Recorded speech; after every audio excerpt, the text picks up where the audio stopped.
What is good? We're back with some live news and notes on some camp hype. How you doing, Chev? You know me, brother. Any day on this side of the dirt's a good one. That's right. So last week we had some questions about Cam Ward. We pushed him to the end and didn't get to it. So let's kick it off with Cam Ward. There was a little negative blurb about Cam, but I don't think it was negative. Just having a rookie day, up and down, right? But overwhelmingly, I feel like it's been extremely positive for Cam Ward. So how are you feeling as a Tennessee Titans fan about Cam Ward right now?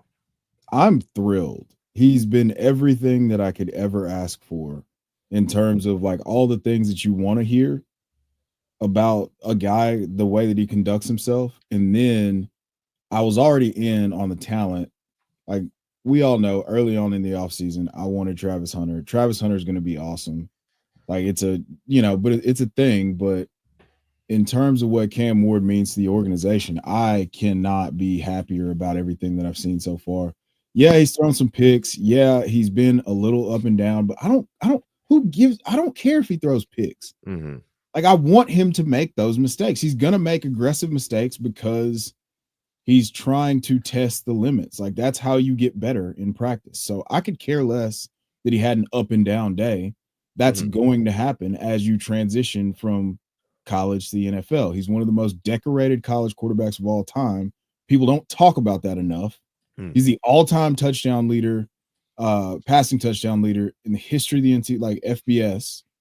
So he's coming in and he's being a consummate professional and setting the tone as far as what the expectation is work-wise. And he's like a quote machine. He's like Jalen Hurts. Yeah. With the quotes already. Right.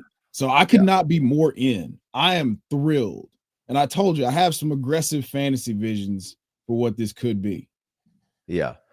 No, it's saying all the right things and then coming and showing all the right things as far as what the work ethic is, and you mentioned it, like he's also going to make mistakes on the field because that's just who he is. Like he's going to be somebody who pushes the ball down the field and, believes in his abilities, and every once in a while it's going to get him in trouble, but he's going to continue to learn and grow. And I think that's all part of camp of being a rookie, and just that guy in general is just kind of how he operates. And I'm fine with it. Right. Yes. So yeah, been a big fan of Cam since the whole process started. So I'm excited. I think I have no problem drafting Cam. I can't say I've been a huge clicker of the button in Dynasty startups, but rookie drafts, I've been perfectly fine with drafting Cam. Yeah, I think it's gonna go better than what people are giving it credit for. And that's not me being a homer. It's just that I think he's that good. Right. Like it could be. I mean, I don't think he's gonna be a QB1, but a solid QB2 is where I would land from a fantasy perspective. The line should be improved, right? We've talked about that. We should get some improvement there. And Joe's quality stats has us like 8th. Yeah. So we'll see about that. We don't even need to jump that high. We just need to give him a chance and then let him operate. He did not suck. Right. Bad. And he's got some magician to him, right? He's got some escapability. He'll flip the hips, turn around, move around and find an arm angle to get rid of it and throw a dot downfield. Yeah. So all of those things are good. The run game should be good. Pollard was great last year especially for what y'all were. Spears is a nice second in command. You just need somebody else on that receiving core to step up, whether it's Chig, Ayo Manor, Lockett. I'm locked in that Calvin Ridley's going to smash. Yes. So we need somebody else. I don't know who it'll be. Hopefully it's Chig early and often. You would hope that it would be Chigakonkwo because of the noted athleticism. I mean, he did have the 70-yard touchdown, and you've seen Cam Ward have success with a very similar style of tight end at the University of Miami and Elijah Arroyo. We know how athletic he is.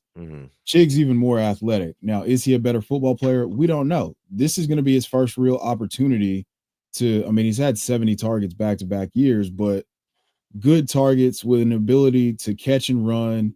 I mean, if not now, then when? Yeah. For Chig. This is a contract year, so but also there've been some positive reports about Gunnar Helm. We talked about him some. I was pissed because we took him in the 4th round because I thought I was like, man, for sure he's going to be a 6th-round pick with the ankle and all that, the bad combine and all that stuff. But he's flashing a lot of the things that he showed at Texas. He's polished in the run game, and he's been super reliable in terms of being targeted and coming down with the ball. So I said it on here early on. He just finds a way to get between the defender and the ball. Mm-hmm. And he wins contested catches. So that could be a thing. I don't know. Yeah. And Helm was certainly a steady Eddie at Texas. Solid. 800-yard season, man. That's significant for a tight end in college. Yeah, very, very solid, taking the place of JT Sanders. And coming up big in some spots for him. I don't mind Helm. I know you didn't love the pick, but I think it was more just where it was and what it was. Correct. So I'm locked in on Chig. I think Chig ended the season really well. I think with just semi-competent quarterback play from Rudolph or whatever. I think you can carry that trajectory of Chig into this season with a much better player in Cam Ward here. So I like that. I think tough out is going to be Tennessee this year, right? Yeah.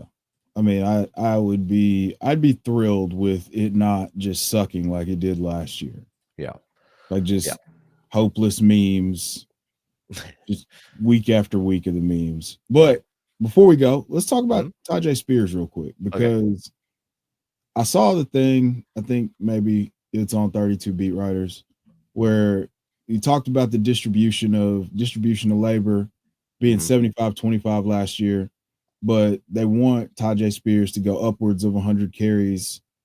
I believe he had 100 carries his rookie year, thereabouts. So he was at 84 carries. Do you think that it could work? How much of a jump on offensively do the Titans have to take for Tyjae Spears to have like above flex appeal, like back end RB2 on a weekly basis? I think he would. I don't know. I think there would have to be an injury. I think Pollard. I think they're just going to work Pollard, and Spears will have a role. And just be, you're not going to want to play him unless you have to, right? That situation. So, I mean, he could be just so good and efficient that they got to play him. I think Spears is a good player, but I thought Pollard was fantastic last season. He was. I mean, undoubtedly he was. This is a terrible offensive line, a terrible offense in general. And he looked like Tony Pollard of old. Yeah, so. I think, Spears is definitely somebody I'm interested in long term. I mean, he's a 12th round pick right now.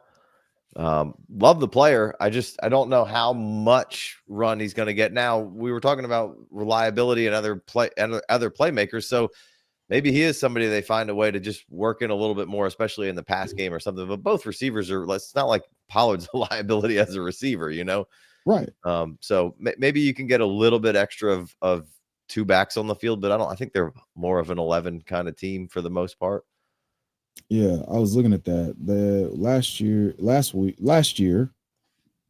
the Titans were in 11 67% of the time, 12th overall. 12. Yeah, I mean that's reasonable amount. I don't know what their other poison was there, but I don't have that number quite. But anyhow, I like Tajee, but I'm not counting on much Tajee this year getting too much shine unless something really happens to Pollard. I think going to be out there, but not on something that you want to depend on rather. So that's fair. All right, let's move on. Let's go Matthew Golden, because I feel like kind of a forgotten man there for a minute, getting buried, easy to bury because the production profile, if you will. But coming along nicely there, the Packers first round pick, wide receiver, doesn't happen very often. And here we are. And, now the argument rages on of, who's going to be in those two sets for the Packers. How good is Matthew Golden? You buying into it? You moving Matthew Golden at all? What do you think about the hype up for Golden right now? I mean, I could see that it could work. I mean, that's a positive offensive environment where they're desperate for somebody to play the other, Romeo Dobbs is going to be out there apparently. So they need the other guy in the 2 wide receiver sets. It would have been Christian Watson, but I mean, it's going to be Matthew Golden now. So it looks like he's, flashing everything that made him the first round pick. I mean, he caught a 60-yard bomb in practice the other day. Mm-hmm. And I mean, he's putting it all on display. Like the stuff that he flashed is now becoming a consistent thing. And that's great for the Packers. It's great for the offense. It's great for everybody. Mm-hmm. I've got my bags packed with Mr. Kraft. So much to do about who gets the 2 wide receivers there. I mean, they're right around the same as Tennessee in 11, right? Which means they've got typically use 3 wide receivers and a single tight end, a single running back, right?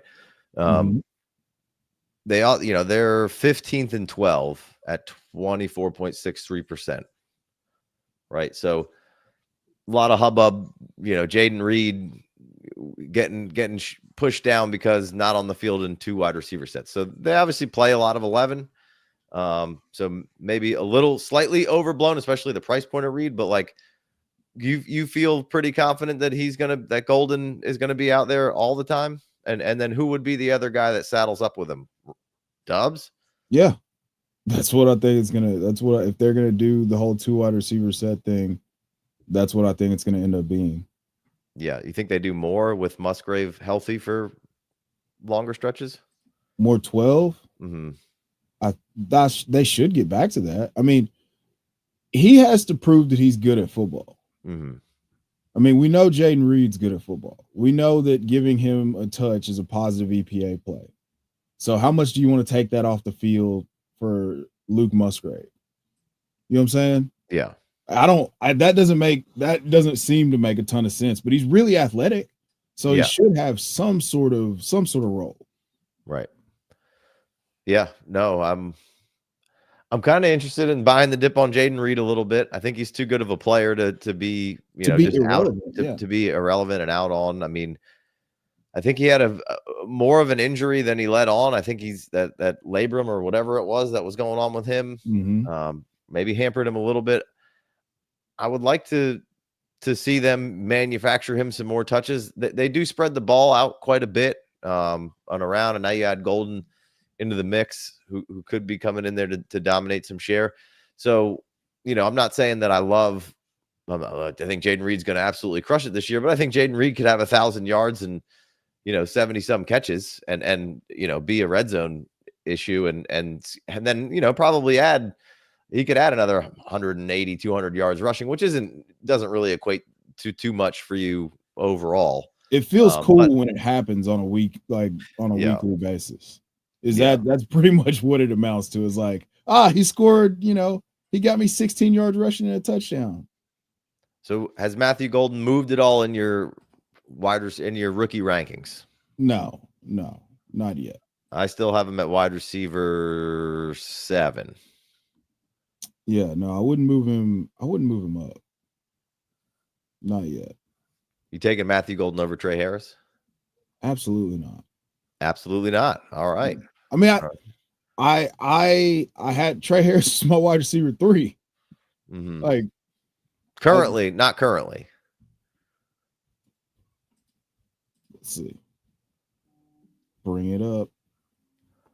Pick it up. But yeah, no, I mean, Golden was somebody who I was lukewarm on, but I mean, I feel like I got to be in a little bit more consideration with Golden here, kind of moving forward. So, it's more of a, okay, all right, that's good. It's good. We can keep a price check on that. See if he starts to really pop off, and then we got to make some serious decisions come draft time.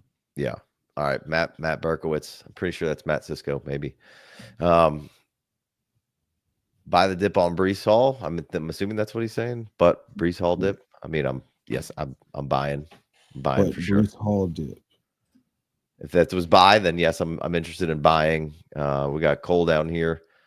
So need one good season out of Javonte Williams. How cooked am I? I think there's, and I think there's still. I think he might still have a chance. I think he might still have a chance. You know that GIF where that chef has that giant fucking pan. That's how cooked you are, bud.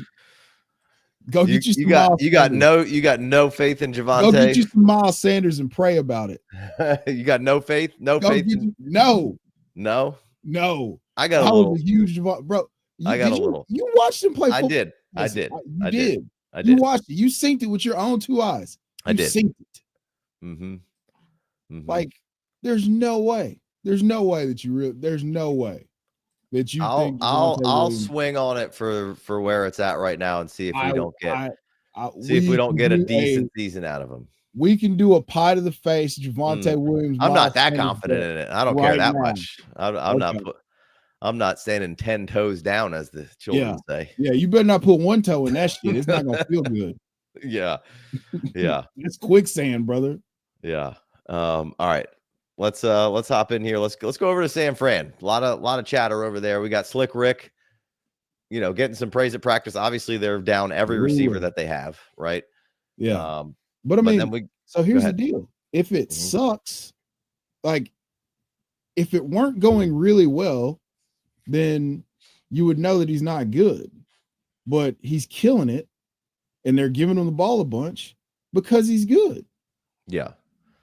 No, I think you got a solid player. He's been definitely a favorite target of my all offseason. Like, you get in that 7th, 8th round, and he kind of becomes that last guy that you feel like, this is really, really interesting here with what target share could be, what this could be in the offense, and the big step that you could take. And I mean, to start the season, he should really get a chance to, as long as he can be healthy through the rest of the camp here, he should get a chance to establish himself as that, right? Which could be awesome. And that fantasy value that you've been drafting him at all offseason, that could be a steal. And he'll shoot up 3-4 rounds quickly.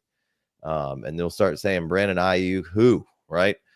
We'll see. That's what we're hoping for. I got faith in him. We've seen enough decent stuff out of Slick Rick after having a quite tumultuous rookie season, right? Tumultuous is one way to put it, for sure. Yeah. So Slick Rick, we got Austin Abbott's not here to, we've never seen Ricky Pearsall and Austin Abbott in the same place. So, we don't we don't know. Shout out to Austin. Just got married. Shout out to Austin Abbott. Hey, congrats. Boy, had a touch of matrimony. Wowzers. Welcome to the club. Yeah. So really enjoying. Actually, we got the FFPC $500 Superflex draft going on right now. We are on the clock at 7:11, I believe. Possibly maybe taking Ricky Pearsall here. We don't know. We don't know. You got to go. What are our choices? We're gonna put some episodes out here. We got some Patreons cooking, and we're gonna put some episodes out on the file. We'll save it for that. We'll save it for that. Chuba's there. Chuba's there. You had my curiosity.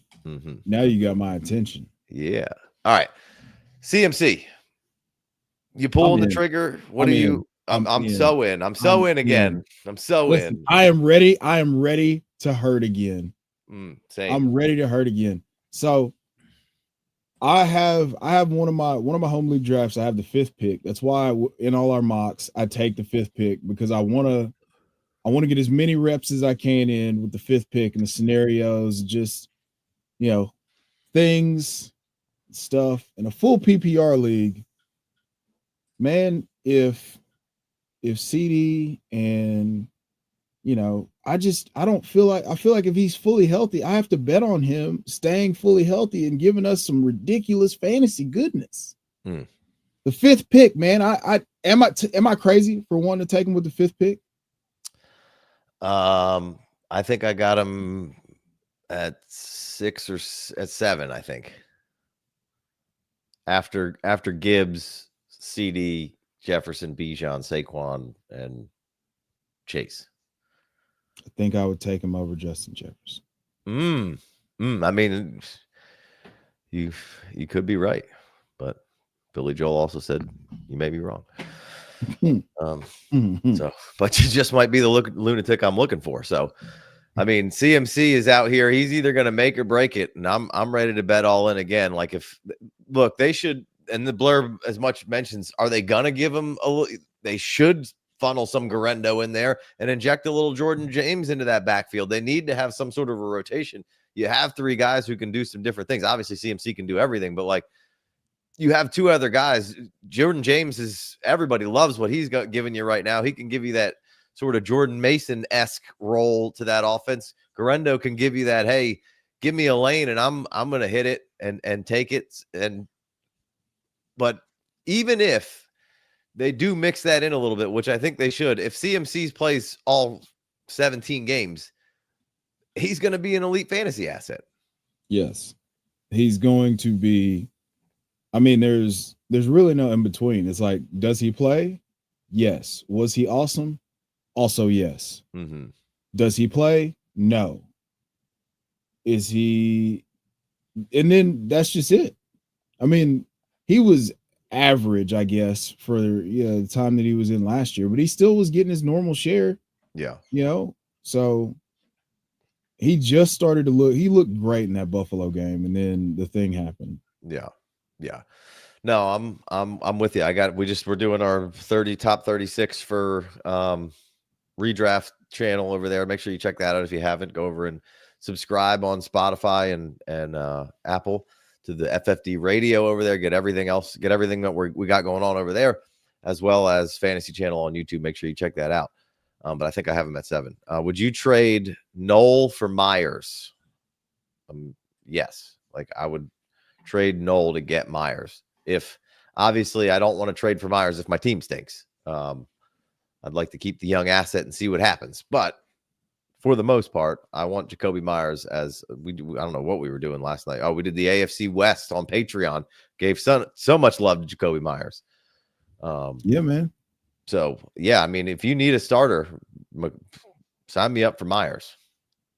Jacoby Myers is going to be one of the most undervalued assets again. It's just going to be ho-hum, blah, blah, blah, another 1,000 yards, another 6-7 touchdowns, 70 or 80 receptions, and like 13 or 14 points a game. And we're going to be like, yeah, it's Jacoby Myers.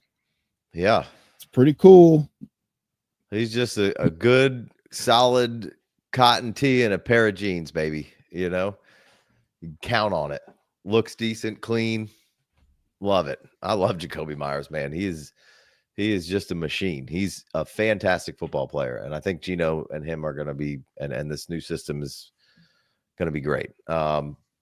We mentioned Jordan James. I think he's definitely somebody you need to keep an eye on. He's a late round guy that should be targeted. Obviously in the Niners scheme, you like the running backs, but getting high praise right now. And somebody that, we liked kind of coming out of college. And then last stop on the Niners, George Kittle getting some more write-ups, looking as good as ever. And we were talking pre-show about if Hall of Famer or not, and I think I would say absolutely for George. I think by the time he's done, he's going to be a well-decorated tight end, and I think this year, might be the year that we've now talked about every asset on the Niners that's probably going to get targets this year.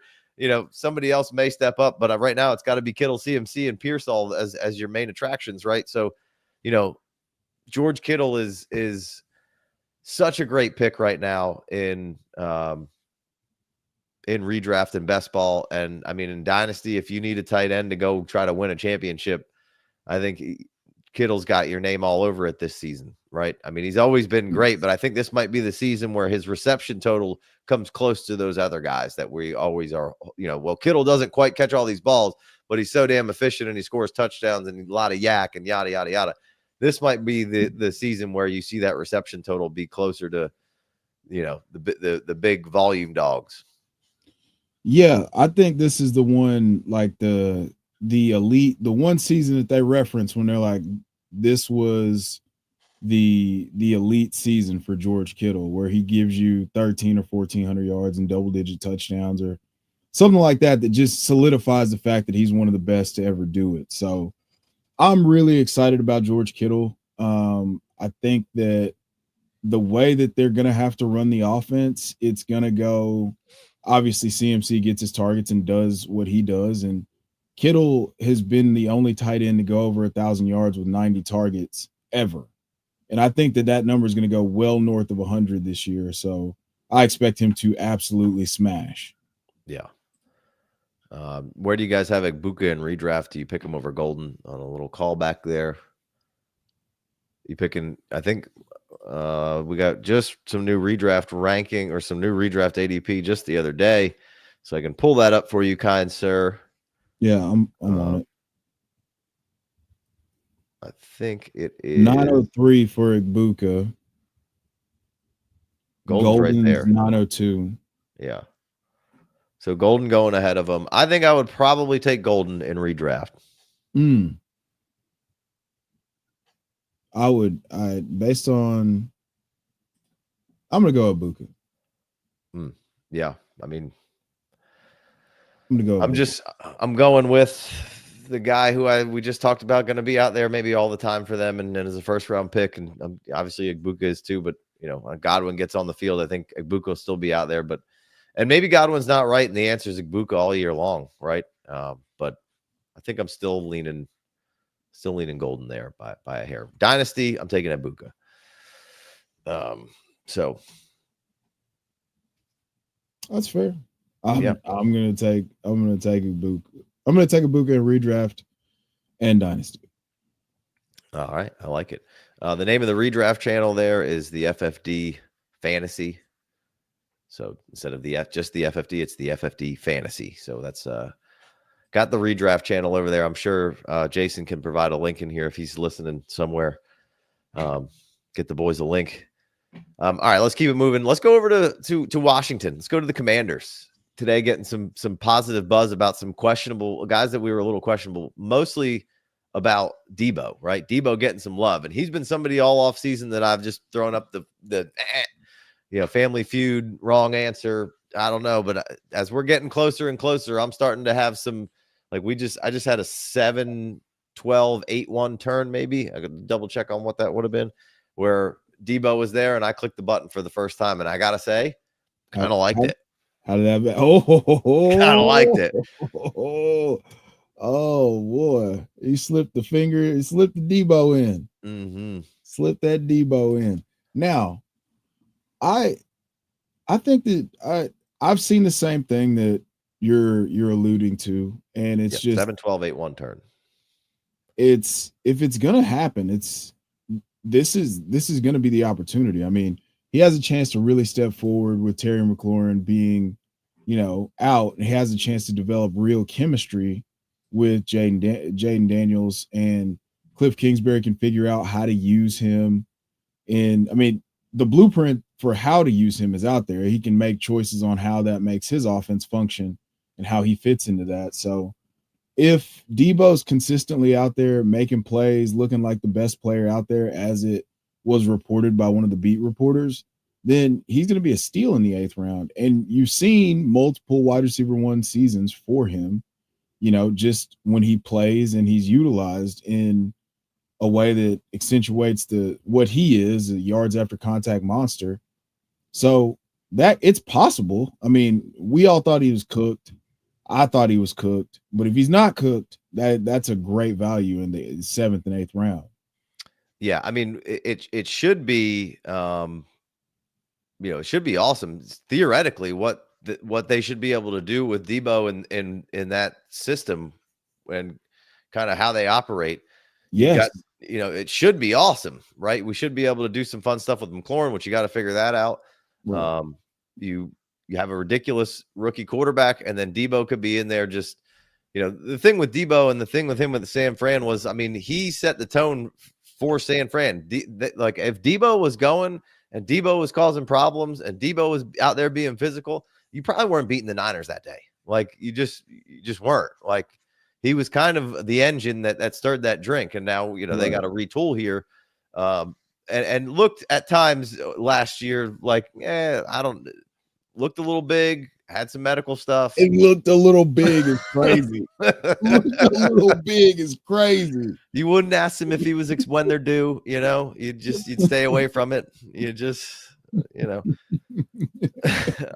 Looked a little big is wild, bro. But I'm starting to get more on, and the cost is cheap enough where if it doesn't pay off, who cares? And if it does, it's going to be awesome. It's probably, let's be honest, probably not going to be for 17. But Correct. it's when it's hitting, it's probably going to be real fun, and you're going to be like, damn, that's a lot of fun. Or it's going to be like, yeah, might be time. You know, Yeah. Let's go home. Let's go home and be a family man. Right. So in our ADP right now, it's got Pearsall and Debo close, but in the last two drafts, Pearsall's gone 703 to 706, and Debo's firmly at 711, 712. So given the option, you're taking Pearsall over Debo. Where are you? Okay. Yes. Yeah. I mean, I legitimately don't see a way that if Debo is out there and healthy, he beats wide receiver 39. I don't know how much he beats that by, but just by virtue of being out there, he's gonna be better than wide receiver 39. Yeah. Shout out to Dynasty Daddy. What's up, man? If you're not messing with that, make sure you go check out Dynasty Daddy's website. Got a good platform he's built to really help you figure out what's going on in your leagues. So make sure you go check out everything he's got going. Also has a YouTube channel. Make sure you check that out as well. All right. Ben Sinnott saying, going to see a little bit more Ben this year. Excited? Phony baloney? You believe in it? You still got some hope for Ben, or me? Yeah. Me? Man, listen, I have always been a believer in the Senator. I reached the point of true belief even. So like I can't get enough Ben Sinnott. Ooh. Yeah, he's super cheap. I don't know what it means on I just want to get as much Ben Sinnott because the minute that he touches the field, it's gonna be Trey McBride-esque. The Sin Bin is coming in at tight end 24, 1508 Dynasty rankings right now. Tight end premium, super flex. Down 2. And we should have another update coming here soon. And I don't venture to say there's going to be much movement on Sinnott. No. Maybe even some down because I think some other people are probably coming up, right? Yeah, of course. So this is just you can get him for nothing right now. And I think that he's a really good player. Ooh, Dynasty Dogs disagree. Sinnott gonna happen. What if sitting on that one? Disrespectful, Mike. Oh, you know him. Oh, okay. That's sounding personal. Yeah. That's fine. Hey, that's why Marion Hampton's regular. Look at him, just out there can't make moves in the open regular. Field. That's what my kids say. Extra regular. Yeah, I don't know what business he's got outside. None. Devon Achane never would have got tackled like Caleb. That. Caleb Johnson would have took that in the end zone for sure. JK. All right. We got a little Sinnott action in there. So I'm nothing's changed with me for Sinnott. He's one of those guys. Just Ertz has been great, right? Or fantastic. And Ertz is probably going to be good again, man. He's really just going to be dashing hopes and dreams once again. As long as he stays healthy and doesn't lose a step. He was great last year, and he's probably going to be great again. Hey, listen, he's a fantasy incubator. All right. It's true. Yeah. We're just waiting on that Sinnott to be ready to hatch, baby. That's all Zach Ertz is. We might get like a good 6 or 7 games, and then Ertz might need to just go home and be a family man. Just turn it over to Ben Sinnott. Yeah. It's gonna be good. Yeah. It's gonna be really good. Kyron getting a little hype over there in LA. Stafford still not playing, not jogging with the team either. He's doing stuff on his own. All right. Stafford will be over there by himself on his own, doing his own thing until further notice. I think Kyron in redraft is still an easy button click for me. The value is really good on him. I think he's going to go out there and just do what he does when he's doing it. Dynasty wise, you definitely have to be a little paused, but I wanted to give Kyron a little shout out because I feel like it's just always negativity towards Kyron's way. And how sad are these dudes going to be if Kyron resigns in LA? The curious case of people just absolutely denying Kyron Williams is ridiculous. So he's a great value in redraft because you can make a 1-year bet on who's going to get most of the touches in Los Angeles. Mm-hmm. You could say that, you know, Jarquez Hunter's getting first team reps. You could say that Kyron's returning punts. That was the thing last year. Kyron's going to return punts. Oh, look at that. Blake Corum's actually going to handle most of the first down work. Blah, blah, blah, blah, blah. Kyron's going to be great for redraft. And the minute that you have contract security, he is going to skyrocket in the ADP. So, you know, him and Chase Brown are just kind of Spider-Man memeing for me. Chase Brown catches more passes, but Kyron handles all the work. And I don't see that changing this year. Yeah, no, I don't really either. I mean, maybe because of how much work he's been handling, like for him to handle a little less probably isn't the worst, right? It'll be okay. He's still going to be really good. He's still going to return value on the pick that you picked him in. You know, if it becomes a crazy split, then of course not. But I don't think that's going to happen. I think Kyron's a very good player, and obviously McVay likes him and trusts him. All right, let's keep it moving here. We got a couple questions. We got Smooth Criminal. He says Genty in the first or Hampton in the third redraft. Wow. Does Najee recover from having his eye blown off? How many snaps does he play? Let's say in 2 weeks, Najee's back. Genty in the first. Yeah, the problem with Genty in the first, like I like the players. I like where Hampton is in the third a lot more than I like Genty in the first. Or like CMC and Derrick Henry feel like pretty safe bets at that area. Where I mean, Genty's going to be just fine. So I guess I'll say Genty in the first. He's a great player and he's going to get a ton of volume, so he'll be just fine. But I have been finding that if Hampton's later in the third, and you know that starts the back end of the third kind of makes a big difference. Mm-hmm. Yeah, like if like I mean that's Hampton feels like an okay click if it's between him, Marvin Harrison Jr., Rashee Rice, and Jaden Daniels. Yeah. I'm more okay doing that in a one quarterback. Mm-hmm. All right. Tim R says he dropped Horton for the Seahawks for Brashard Smith of the Chiefs and added Sinnott in the taxi. Did I mess up? I mean, it's a tough call there. I would figure out. I don't know how big the league is. Right. I would like to keep Horton on my team if possible. Please. Yes. But, you know, Brashard Smith's fun and, you know, Sinnott, if it's tight fun, but like there's no reason that if you can roster both, like you said, please. Yeah, we love Horton. We're going to get a little Horton talk on the late rounders at the end here. All right.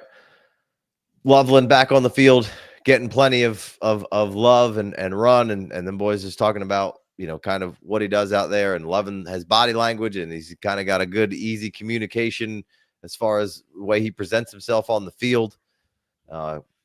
Williams threw a TD to him. Case Keenum threw a TD to him. A lot of draft capital wrapped up in this guy. Good to see him out there. We've battled Warren and Loveland all year. They're both probably going to be good. The situation for Loveland should be awesome. What are your thoughts? I think we're both a little more Warren than Loveland, but I'm not hating on Loveland. Yeah, I'm not anti-Loveland.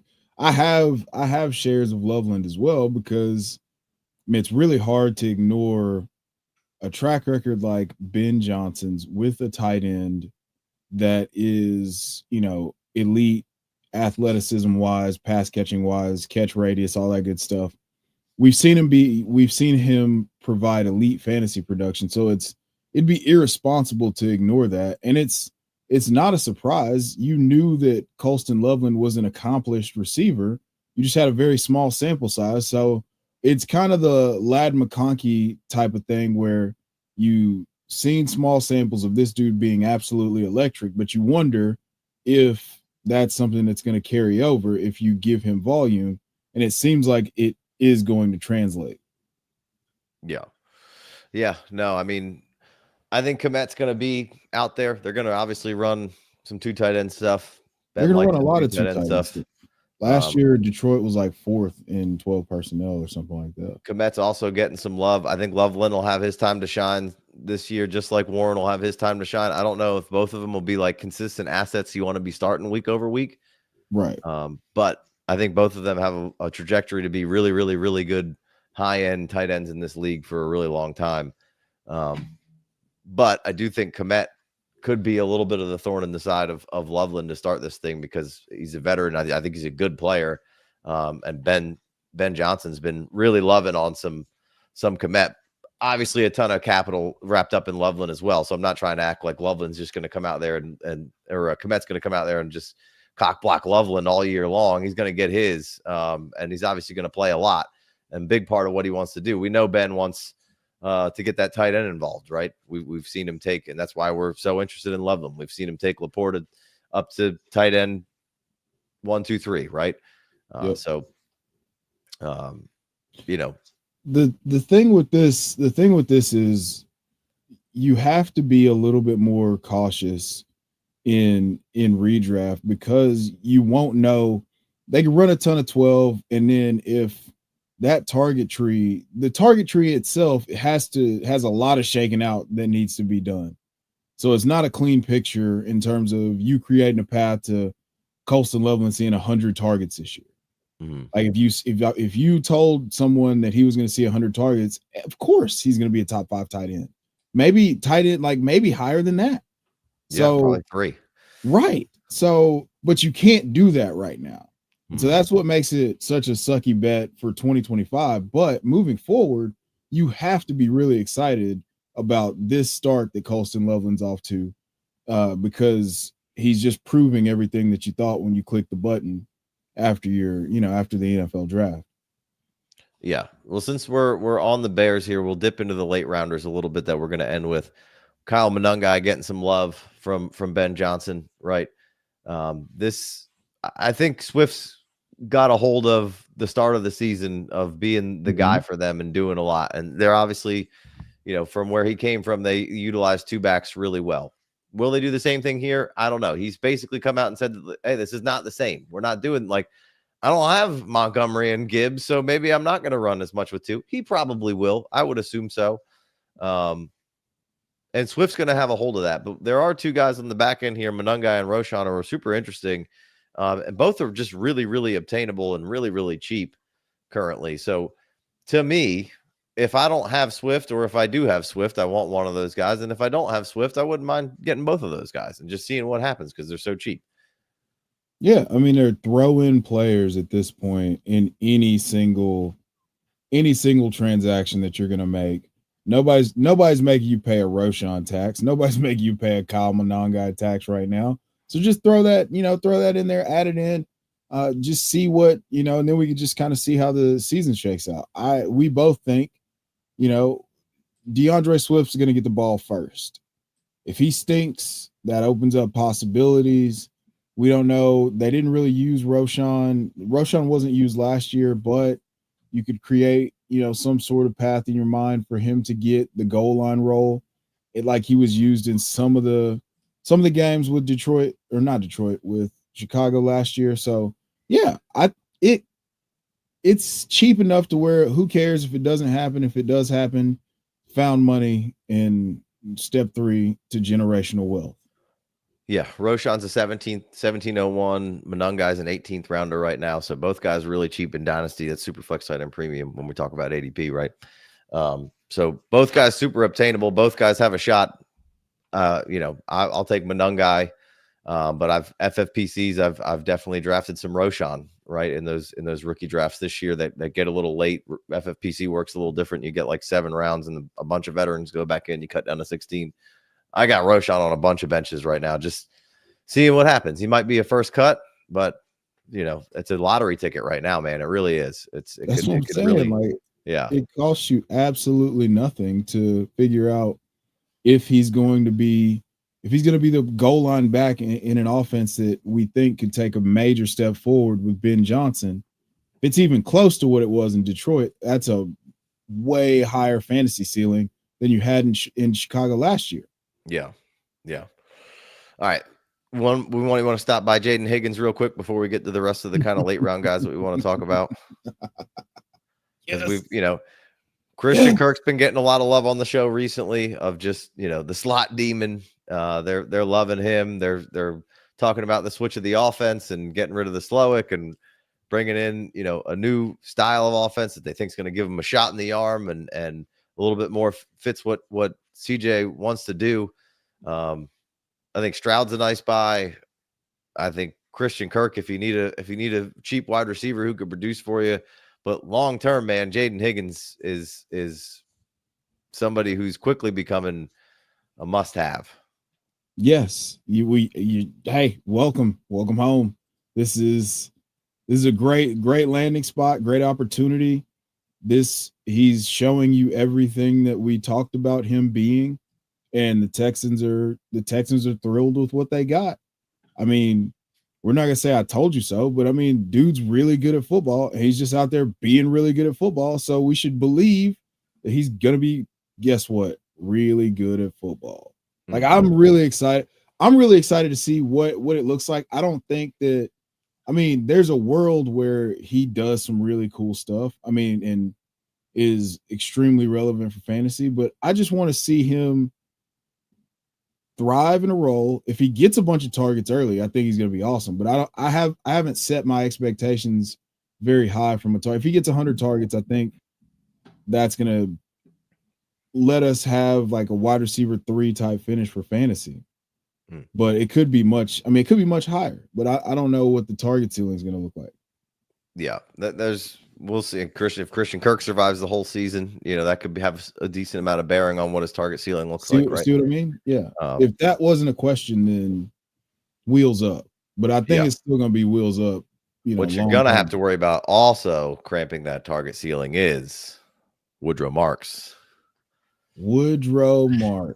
Yeah. Well, Woody Marks is over there getting steamed up for some he great looks catches good out there. Did you see that? Did you see that? That wheel route that he caught? Of course you did. Of course you did.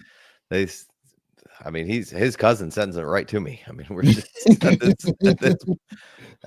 this point, the Marks family is You're on the payroll. Yeah. You're on the payroll. Yeah. The Woody Marks propaganda machine starts and ends with the FFD. All right, Twiles. He wants to know if we're taking the Pitts bait. Bro, never Pitts. Not even if there's a fire. Not even if my fucking balls are still just out. You're going full stop. I don't want it, man. He's hurt me too many times. You're telling me it's different this time. Scorned lover. So in all seriousness, he's a value where he's going. If Michael Penix is serious about getting him the ball, then yeah. I mean, you should be in.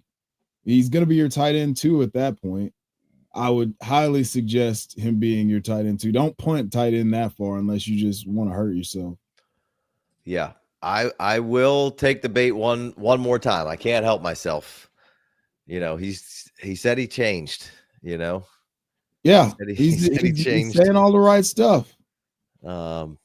He wants a contract, so maybe that'll motivate him. The money is the motive, so maybe that'll get him going. So you get buy him here, get the 1 year bump. If he gets paid, see ya. Man, listen, guys, don't hurt yourself. You're gonna want to play. You're gonna want to do this whole Kyle Pitts thing. Okay, you're gonna want to do this. I'm gonna do it. And 10-11 right now. And when football starts happening, this is going to sound like such a horrible idea. Guys, if anybody wants, come back and clip this if I'm wrong. Clip this, send it to me, put it on fantasy receipts. If Kyle Pitts is a top 5 tight end, we're in the end times. Yeah. No, I mean, look, again, not great target competition there. It's kind of wide open. I mean, it's if we could just get the ball rolling. If he gets off to a hot start, we might be cooking with grease. But I mean, he's just too inconsistent. Yeah, best ball would be the format that I would want to get some Kyle Pitts exposure. Yeah, I'll run the risk. He's still like 22 in Dynasty. Obviously, he's not that young, but he came in at like 19. Bro, he's 24 years old. Yeah, he'll turn 25 in October. So, like, I mean, I don't know what was going on. It seemed like after that injury, that MCL or whatever it was, it just really seemed like it kind of hung around and he wasn't the same. And then maybe not maximum effort, it seemed like at times. So if we're back in the fold and we can get Pitts back up to speed, he's obviously a freakish type of talent. We just got to get it. He's another version of Darren Waller. Mm-hmm. You know what I mean? Like that's the archetype. That's what we expected Kyle Pitts to be. You know, yeah. If he gets back to being what he's capable of being, it's not a matter of if he's talented. It's just whether or not he's gonna do it. Yeah. Like I don't really have any. If you think Kyle Pitts isn't talented, I don't know what you're watching. I think that he was playing hurt, and then he might have lost his confidence, and they're not really targeting him. But he had a career high in touchdowns, so I don't know. I'm not going to do it. I'm just not going to click the button. I'm not going to let myself do it.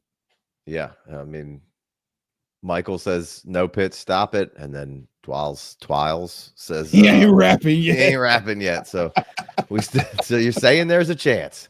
All right, let's jump into some of these late round guys here. We got Horton, we got DJ Giddens, we got Keaton Mitchell, LaQuinn Allen, Jalen Lane, Devin Culp, Gunnar Helm, some more Titans talk. What do you think here? Where you want to start? Who you want to talk about? Let's go. Let's talk Jalen. Let's talk Jalen Lane. All right. It's a Redskin or a Commanders podcast today. Yeah. What's your thoughts there? I mean, I think McShay back in the scouting arena really liked Jalen Lane, right?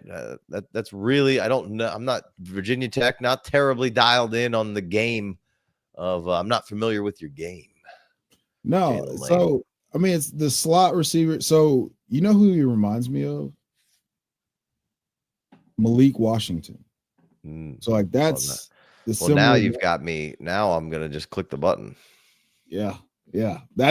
It's really exciting to see him thriving. I mean, he's very fast, 4.35, and he's been flashing consistently at camp. And the beat report said that they could see him being the slot wide receiver, the slot receiver, or the wide receiver 3 in the offense. So 4th round pick, just something to keep your eye on at this point. Going into, if you've got your rookie drafts coming up, if you're not a sicko and you haven't already done those, and then I don't think it's going to hit for redraft, but maybe a late round, last round click in best ball. Potentially, it's definitely more of a dynasty thing for me. Yeah. I'd have to dive into his game because I got a lot of respect for Malik Washington's game. So maybe we got to go watch some tape. Horton has been one of our favorites all along. Just on the type of like, hey, we don't have an X here for Seattle. It's MVS. That's the actual X. Now JSN is probably going to play plenty of that kind of role of an outs. When they're going to play a lot of 2 wide receiver sets, and I'm sure JSN is going to be one of them. I'm not even saying Horton's for sure this year locked into any sort of role, but like, to me, he's a very, very good receiver. And if not for an injury, I think would have been a little higher. I thought Seattle did a great job grabbing him and Ricky White late. I think they've got a chance between those 2 receivers of just 2 good receivers. Just nothing sexy, nothing, you're not like projecting anything with those guys. Like they're good. They're good, solid players. And I think you're seeing it with Horton all over the place. Them boys are just, he understands the assignment out there. He knows what's going on already and just is out there making it known. I mean, I can't see a world where Jake Bobo is better than him. I just can't. Right. So, I said this on a show when we were talking about late round sleepers, and I was like, look, all he has to do to get significant snaps is beat out MVS and Jake Bobo. Like that pretty much signals to me if Torrey Horton is who I think they are, who we thought they were. If Torrey Horton is who I think he is, I 1000% think that he's going to be the starting X receiver for this team and playing in, getting to play a lot in the 2 wide receiver sets. And yeah, Michael, there will be no Sam Darnold slander tolerated here. So does he think Sam Darnold sucks? I mean, I'm sure. I mean, I don't think nobody's over there fawning over Sam Darnold, but I think Sam Darnold is going to be great for this system. I think he'll be able to do it. And we've talked about it, so I don't want to get down the Sam Darnold rabbit hole. Yeah, we don't have. I mean, I don't want to. Yeah, I'm not saying he's trash. I'm just saying, like, I just want to see him. He throws one of the best deep balls, so this is where Torrey Horton can thrive. I mean, Torrey Horton can do it all, honestly. If you're not familiar with his game, please do yourself that favor and get familiar before, because if he's playing snaps immediately, I could see him functioning kind of like Rashid Shaheed did, like way deep down the field, like big end breakers or like overs. Because I mean, he can really run, and he's got awesome contested catch skills. Yeah. No, yeah, I agree. I love Horton and Ricky White. Deep stash there for Ricky White. DJ Giddens getting a lot of love right now, coming from all the Colts beat stuff. I mean, obviously JT is the guy who's going to command. He's got that workhorse type role and demeanor. But it does seem like you'll see some Giddens, and I think Giddens is a nice change of pace from what JT does. Right. Yeah. I think they're a good match together. To me, this is hey, buy it, stash it. I'm not terribly worried about Giddens coming in here and taking anything from JT, right? No. I think some people, this is what happens this time of year. People get a little excited, and some people are maybe a little downtrodden on JT for a while, it seems. But all he produced last year was great by the end of the season. I think he's going to pick right up kind of where he left off. And DJ Giddens should be a nice late round ad for you. But nothing other than that. Obviously, there's a whole bunch of running backs that could be really profitable if anything happens to the starter in front of them. And we like Giddens on this show. We weren't like extremely high on him, but I think we both liked his game, right? Yeah, he surprised a lot of people with his performance at the combine. I had no idea that he was going to do that. So that, I think, bumped him up in some people's eyes. But I mean, he was really solid. He did a lot of things well. I mean, I thought his lateral agility was really impressive. So I think he wins the RB2 job going away. And you might not, I mean, just stash him, especially if you have JT already. Like, just earmark this, go early. And because this guy can step in and handle a workload and be very productive, I think he's going to be very good at this level. Yeah, no, grab yourself some Giddens, be excited about it. I think the hype is warranted, kind of like a human joystick. Got some decent speed to him. So I think a good yin and yang between those two guys in Taylor and Giddens there. So good on the Colts there. LaQuint Allen making a little bit of noise, right? Just super deep kind of stuff here. But if any of these other running backs, I think, missed some time, especially the ETN or the Tootin side of things, LaQuint Allen might grab himself a role in this Cohen kind of, and if they sticks with kind of a little bit more screen heavy approach that he seemed to like, right? LaQuint Allen could really just emerge here out of the blue, right? Yeah, that's a guy nobody was talking about. You and I had kind of a LaQuint Allen versus Woody Marks bet, and Woody Marks went in the 4th, and LaQuint Allen was undrafted, goes to Jacksonville. Now, they both were the one thing that they were both great at is catching passes. So he goes to a place where we think that they're going to run a ton of screens, going to throw the ball, target the running back a lot. and that's right up his alley. So there's a path for him to make the team. There's a path if they miss time, any one of those backs misses time, for him to earn his way onto the field as a pass catcher. And he was great in pass protection at Syracuse last year. And when I was watching his film, that was one of the things that stood out that made me think that him being so young, him being so adept at pass protection and catching passes, I thought he would get better draft capital than no draft capital. But here we are. But now he has a chance. That's right. Love it. We got some Krosky Merritt, which we hit on him last week. Obviously, he's pushing to be the RB1. JP says, I don't know if it'll be the RB1 to start. No, definitely not to start. They have Brian Robinson, who's a very solid player, and they have Austin Eckler, again, very solid. Played well at times last year. So, but he's somebody that you absolutely must, monitor and have, and he's worth a button click because he is making a whole lot of wave and headlines, and excited to see him in a preseason game, and see kind of where that is and where that hype goes, right? See if they can, because if it pops off a little more, it's going to be even harder to keep that genie in the bottle, right? Yeah. So and Eckler's old, and B-Rob might be in a contract year. No, they're both in contract years. This is their last year under contract in Washington. Yeah, so any which way you shape it up, there's no reason to not be spending some late round capital on Krosky Merritt for sure. We've given him some due through the process of just, hey, watch this guy, and here we are. Yeah. I mean, Dougie sometimes things work out, sometimes it doesn't. Yeah, Dougie was the first one to mention it way back when in the group chat.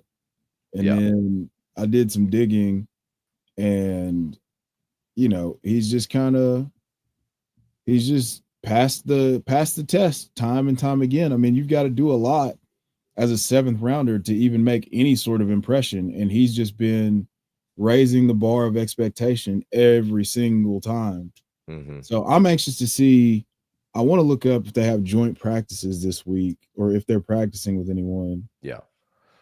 All right, I got one more, and then I think you got one more guy, Keaton Mitchell, getting the whole bunch of love right now. He's Keaton. I wanted to bring him up because he's somebody who we've talked about as like a throw-in in deals for a while. Like, you saw some flashes, you saw some good stuff. There was some injury. You never know if he's going to be right again or not. It was a terrible injury, but like that's the reason you get throw-ins. I'm not saying anything will happen this year, but like when you have a guy who's consistently and like, hey, here's a good guy that you throw in trades. That's why we put those lists together. And Mitchell's been a great example of it. And could certainly have a role on this team. He's an explosive player and completely different than what Derrick Henry does. Henry's obviously going to get his and have a ton of yardage and lead this team, but don't be surprised if you see if Keaton Mitchell is healthy, him starting to sneak on the field and get some plays here and there. So still probably a good flyer throw in on trades right now, Keaton Mitchell. Yeah, the only thing that would stop him from getting, having a meaningful role, which Justice Hill's role was extremely valuable last year, and that's where we would want our usage for Keaton Mitchell, is kind of that pass catching satellite back. Justice Hill played a lot of snaps last year as the passing down back, caught a lot of passes. So Keaton Mitchell has a little bit more juice than Justice Hill, in my opinion. That would be, I mean, he was electric for that brief period of time before he got hurt. So yeah, that would be cool if we could get him on the field more and out in space, because he is dynamic. Yeah. And then you had Devin Culp on here from Washington, second-year player, right? You're deep stash. Got Otten missing time. Tight end premium. Yeah. Tight end premium league. He's really athletic. So he ran a 4.47. He was the tight end for the Washington Huskies with Michael Penix. So he's popped off a little bit. Looked really good in extremely limited work as a rookie. I think 6 targets, 5 catches, 88 yards. And he's flashing a little bit this year. So Cade Otton's in a contract year. They picked this kid up in the 7th round. Again, he runs a 4.40 at tight end. So if he's to get any sort of meaningful target share, you can literally pick him up for free off waivers, and he can still go on your taxi squad. Yeah. Good call. Culp was a nice piece on that Huskies offense with Dunze and McMillan and Polk. So yeah, that's going to wrap up the live show for today. We got, we'll be on next Monday. We got preseason action, so we'll have all sorts of fun stuff to recap there. Hopefully you'll join us. We'll do another live Dynasty news and notes for training camp, preseason, all that stuff on the Dynasty channel. If you haven't checked it out, make sure you check out the Redraft channel, the FF Dynasty Fantasy, FFD Fantasy. Go check that out. We got, new content coming out every week over there. Going to try to get some more live mocks in, live redraft mocks and some best ball stuff. So make sure you go check that out. And you can get the podcasts for that as well on the FFD radio, Spotify, iTunes. It's going to have everything that we put out under kind of one umbrella there. Obviously, the Dynasty feed will still be doing its own thing. So make sure you check all that out. We really appreciate you guys joining us. Chev, you got anything else for us? No, man. Just please go, if you haven't, subscribe, go listen to the episodes that we put out. We just put one out about strategy for the 101 on the FFD Redraft channel, and everything that you already said. So yeah, we got a good, me and Big Co are right in the middle of a $500 FFPC draft. We're going to share it on here, but we got some stuff cooking on the Patreon. We got division breakdowns on the Patreon. We're going to throw some of those out to the public as well. But if you want more, there's always more over there. At least one new episode every week of premium content, if not more, plus the rankings, redraft rankings, which will be up there soon, dynasty rankings, rookie rankings, ADP, mocks out the yin yang, a lot of good stuff if you want to support the team over there. So come check it out. We appreciate you guys. We'll catch you next week. Peace.